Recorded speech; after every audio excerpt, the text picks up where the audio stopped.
Assalamualaikum warahmatullahi wabarakatuh. Perkenalkan, nama saya Rio Adi Saputra dari mahasiswa Universitas Islam Majapahit, prodi jurusan Teknik Mesin, semester 1. Untuk pertama-tama, tidak lupa yang terhormat untuk Bapak Muhammad Syarif Kholili, MPDI, selaku dosen pengampu mata kuliah Pendidikan Agama Islam, dan teman-teman yang berbahagia. Adapun tujuan pembuatan video ini adalah untuk memenuhi tugas ujian akhir semester atau UAS mata kuliah Pendidikan Agama Islam, di mana tugasnya adalah menjawab beberapa soal secara audio visual. Di sini saya akan membahas soal nomor 1, yaitu tentang hari kiamat, yang mana iman kepada hari kiamat termasuk salah satu rukun iman yang harus diyakini oleh umat Islam. Dalam video ini saya akan membahas beberapa hal yang berkaitan dengan hari kiamat, seperti proses terjadinya hari kiamat ataupun yang lain.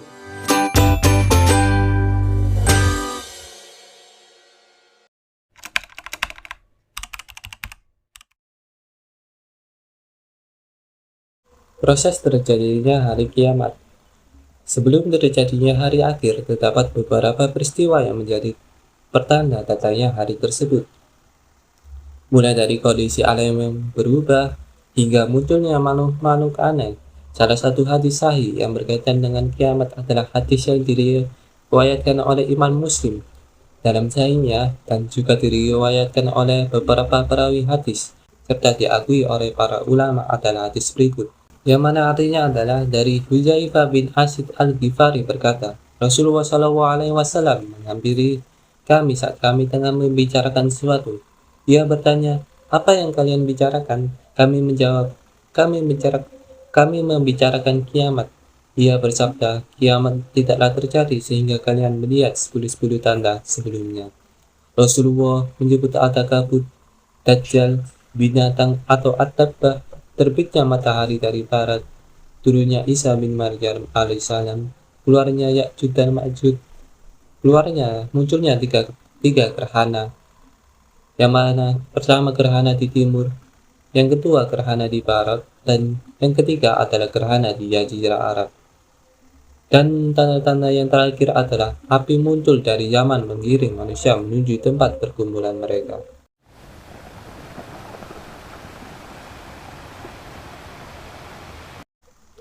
Dari hadis tersebut dapat disimpulkan bahwa ada 10 tanda kiamat yang disebutkan, yakni munculnya kabut atau dukhan, yang kedua munculnya dajjal, yang ketiga munculnya da'bah. Da'bah adalah hewan yang dapat berbicara yang diciptakan oleh Allah Subhanahu wa Ta'ala dan menjadi salah satu tanda pada hari kiamat. Yang keempat adalah terbitnya matahari dari barat. Yang kelima, keluarnya Ya'juj dan Ma'juj. Yang keenam, munculnya Isa bin Maryam. Yang ketujuh, adanya 3 gerhana, yaitu di timur, di barat, dan di Jazirah Arab. Yang ke-10 adalah api yang muncul dari Yaman, kemudian menggiring manusia menuju tempat berkumpul.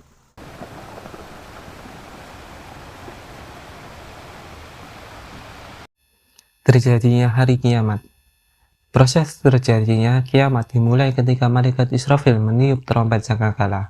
Hal itu selaras dengan firman Allah Subhanahu wa Ta'ala, kiamat itu amat berat huru-haranya bagi makhluk yang di langit dan di bumi. Kiamat itu tidak akan datang kepadamu melainkan tiba-tiba. Surat Al-A'raf ayat 187. Proses terjadinya kiamat dimulai ketika malaikat Israfil meniup sangkakala atas perintah Allah. Tiupan sangkakala pertama oleh malaikat Israfil dapat mematikan siapa saja yang ada di langit dan di bumi. Hal itu selaras dengan firman Allah yang artinya, dan ditiuplah sangkakala maka matilah siapa yang di langit dan di bumi, kecuali siapa yang dikehendaki Allah Subhanahu wa Ta'ala. Quran Surat Az-Zumar ayat 68. Setelah sangkakala ditiup, maka bumi kemudian bergoncang dan isi perut bumi pun berhamburan. Allah berfirman, apabila bumi digoncangkan dengan goncangan yang dahsyat dan bumi telah mengeluarkan beban-beban berat yang dikandungnya. Quran Surat Al-Zalzalah ayat 1-2. Setelah Allah mengoncangkan dan menyebabkan isi perut bumi berhamburan keluar, maka manusia akan berterbangan. Gunung-gunung pun akan berhamburan seperti bulu-bulu yang terbang, dan langit menjadi terbelah.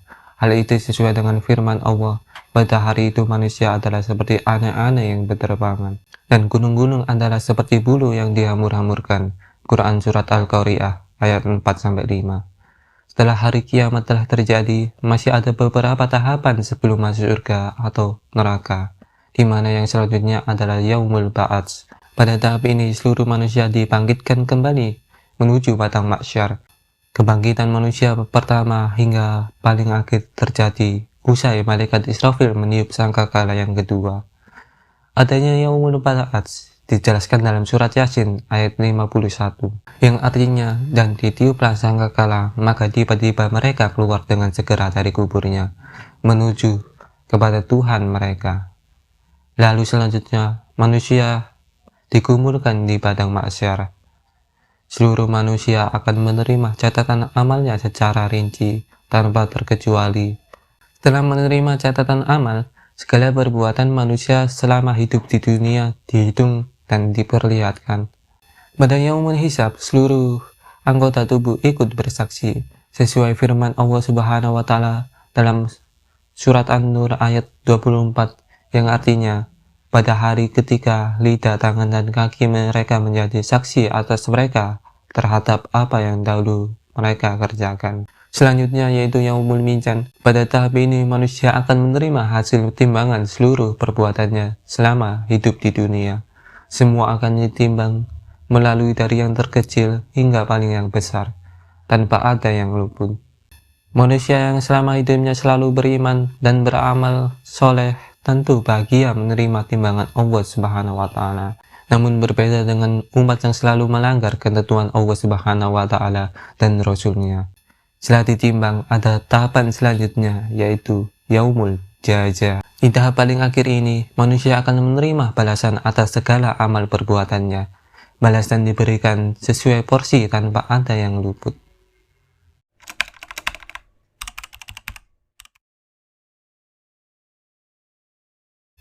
B. Keadaan manusia ketika dihisab di padang mahsyar. Setelah manusia dibangkitkan dari kubur dan berkumpul di padang mahsyar, mereka akan menjalani hisab atau pertanggungjawaban atas setiap amal perbuatan yang dilakukan selama hidup di dunia.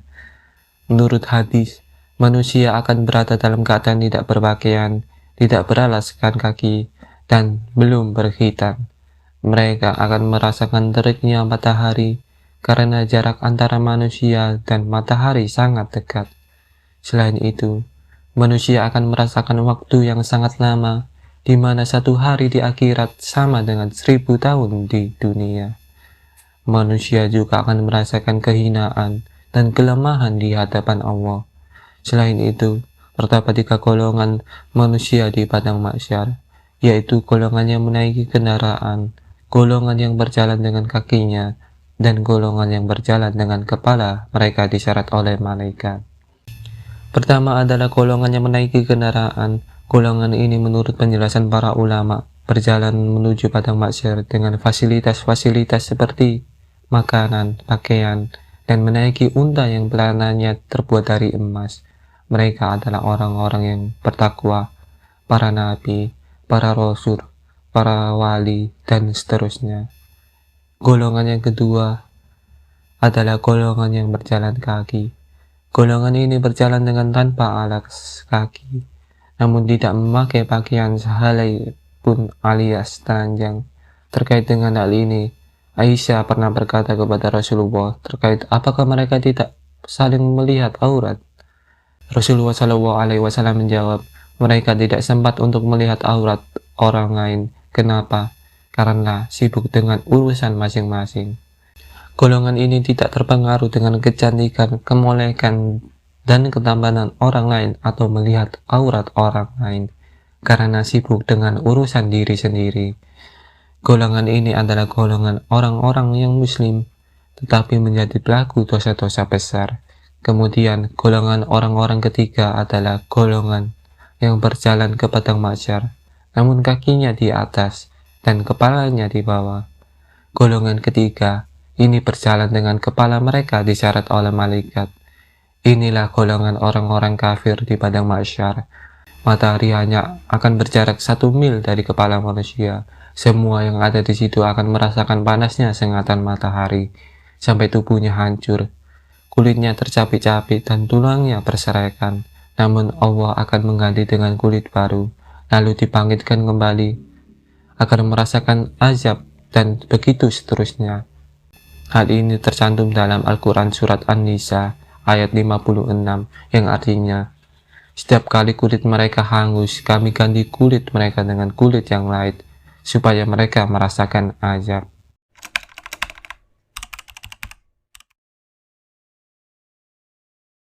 Penentuan tempat manusia setelah dihisab, apakah ke surga atau neraka? Nanti ada hari di mana semua amal manusia akan diperhitungkan, sekecil apapun perbuatan manusia, baik maupun buruk, akan diperhitungkan oleh Allah Subhanahu wa Ta'ala dan diberi balasan yang setimpal. Nantinya mulut manusia tidak dapat berdusta karena mulut akan dikunci dan anggota lainnya akan menjadi saksi terhadap semua perbuatan yang pernah dilakukan. Pada hari kiamat nanti ada 3 golongan manusia dalam hisab, dan berikut adalah beberapa golongan tersebut. Yang pertama, orang-orang yang tidak dihisab. Mereka adalah orang-orang yang memiliki keutamaan berupa kesempurnaan, tauhid dan tawakal kepada Allah Subhanahu wa Ta'ala. Rasulullah SAW bersabda, dari umatku ada 70.000 orang yang akan masuk ke dalam surga tanpa hisab. Mereka adalah orang-orang yang tidak minta ruqyah, tidak bertahayur, atau beranggapan sial karena suatu hal, dan mereka hanya bertawakal kepada Rabb mereka. Yang kedua, orang-orang yang dihisab dengan mudah. Allah berfirman, adapun orang-orang yang diberikan kitabnya dari sebelah kanannya, maka dia akan diperiksa atau dihisab dengan pemeriksaan yang mudah. Dan yang dimaksud dengan hisab yang mudah adalah dengan ditambahkan saja amalan-amalan dan dosa hamba yang beriman. Kemudian ketika dia telah mengakuinya, Allah pun mengampuni amalan-amalan tersebut. Rasulullah SAW bersabda, tidak ada seorang pun yang dihisab melainkan pasti binasa. Lalu Aisyah bertanya, bukankah Allah telah berfirman, yang artinya, adapun orang yang diberikan kitabnya dari sebelah kanannya, maka dia akan diperiksa atau dihisab dengan pemeriksaan yang mudah. Maka Rasulullah SAW menerangkan, sesungguhnya hisab yang mudah itu adalah atau sekedar ditambahkan amalan. Tidak ada seorang pun yang dihisab dengan teliti pada hari kiamat, melainkan akan disiksa. Yang ketiga, orang yang dihisab dengan hisab yang susah. Mereka orang-orang yang disebutkan oleh Rasulullah SAW dalam sabda beliau, tidak ada seorang pun yang dihisab melainkan pasti binasa. Mereka dihisab secara detail dan teliti, ditegakkan hujah-hujah dan bukti atas amalan mereka. Allah berfirman, pada hari ini kami telah tutup mulut mereka, dan berkatalah kepada kami tangan mereka, dan memberi kesaksianlah kaki mereka terhadap apa yang dahulu mereka usahakan. Anas bin Malik pernah bersama Nabi SAW, lalu beliau tiba-tiba tertawa, dan beliau berkata, tahukah kamu kenapa aku tertawa? Maka para sahabat menjawab, Allah dan Rasulnya yang lebih tahu. Maka Rasulullah SAW bersabda, aku tertawa karena percakapan hamba dengan tuannya. Dia berkata, ya Tuanku, apakah Anda tidak menganiaya saya? Tuhan berkata, tentu saja. Dia berkata lagi, saya tidak akan membiarkan siapapun bersaksi melawan saya kecuali saya. Maka Allah berfirman, cukup bagimu hari ini sebagai saksi, dan cukup bagi malaikat untuk mencatat perbuatan sebagai saksi. Kemudian mulutnya ditutup, dan bagian tubuhnya disuruh berbicaralah. Kemudian bagian tubuhnya berbicara untuk mengungkapkan perbuatannya. Kemudian orang tersebut ditinggalkan sendirian dengan ucapannya dan berkata, celakalah kamu, oh badan, aku benar-benar berusaha membelamu. Selanjutnya itu Yaumul Mizan. Yaumul Mizan adalah hari penimbangan amal manusia. Di saat itu, bila amal baik manusia lebih berat dibandingkan dengan buruknya, maka ia akan masuk ke surga. Sedangkan bila amal buruknya lebih besar dibandingkan amal baiknya, maka ia akan dimasukkan ke dalam neraka. Berdasarkan Quran Surat Al-Zalzalah ayat 7 dan 8, yang berarti maka barang siapa yang mengerjakan kebaikan seberat jara, niscaya dia akan melihat balasannya, dan barang siapa mengerjakan kejahatan seberat jara, niscaya dia akan melihat balasannya. Di batang basar inilah manusia menunggu giliran untuk melakukan perhitungan amal perbuatan selama di dunia. Peristiwa Yaumul Hisab ini pun artinya kondisi manusia masih sangat bergantung dengan amal perbuatannya di dunia. Hal ini berarti proses perhitungan amal akan terasa lebih cepat dan mudah bagi mereka yang selalu melakukan amal kebaikan dan ibadah. Sementara itu, bagi manusia yang terbiasa melakukan kemaksiatan selama di dunia, akan ditimbulkan rasa penyesalan. Mereka akan menerima catatan amal di tangan kiri, lalu dimasukkan ke dalam neraka, seperti yang diceritakan dalam surat Al-Haqqah ayat 25. Dan adapun orang yang kitabnya diberikan di tangan kirinya, maka dia berkata, alangkah baiknya jika kitabku ini tidak diberikan kepadaku. Adapun firman Allah Subhanahu wa Ta'ala yang membuktikan bahwa orang-orang dengan amal soleh diberi catatan amal perbuatan di tangan kanan hingga diberi kemudahan dalam proses perhitungan, dapat disimak dalam surat Al-Insyiqaq ayat 7-8, yang artinya, maka adapun orang yang catatannya diberikan dari sebelah kanannya, maka dia akan diperiksa dengan pemeriksaan yang mudah. Sebab itu Yaumul Hisab artinya sebuah peristiwa yang sangat menentukan bagi manusia. Hasil dari perhitungan amal perbuatan tersebut akan menentukan tujuan alam akhirat manusia selanjutnya, yakni surga atau neraka. Untuk masuk ke dalamnya, seluruh manusia ciptanya akan melewati sebuah sirah yang tipis seperti sehelai rambut. Dikatakan jembatan tersebut akan berbeda sesuai dengan amal perbuatan kita semasa di dunia. Sekian video presentasi saya kali ini tentang hari kiamat. Bila ada salah kata, baik perkataan atau perbuatan dalam penyampaian, saya minta maaf yang sebesar-besarnya. Semoga kita semua selalu sehat dan sukses. Terima kasih telah menonton sampai akhir. Saya akhiri. Wassalamualaikum warahmatullahi wabarakatuh.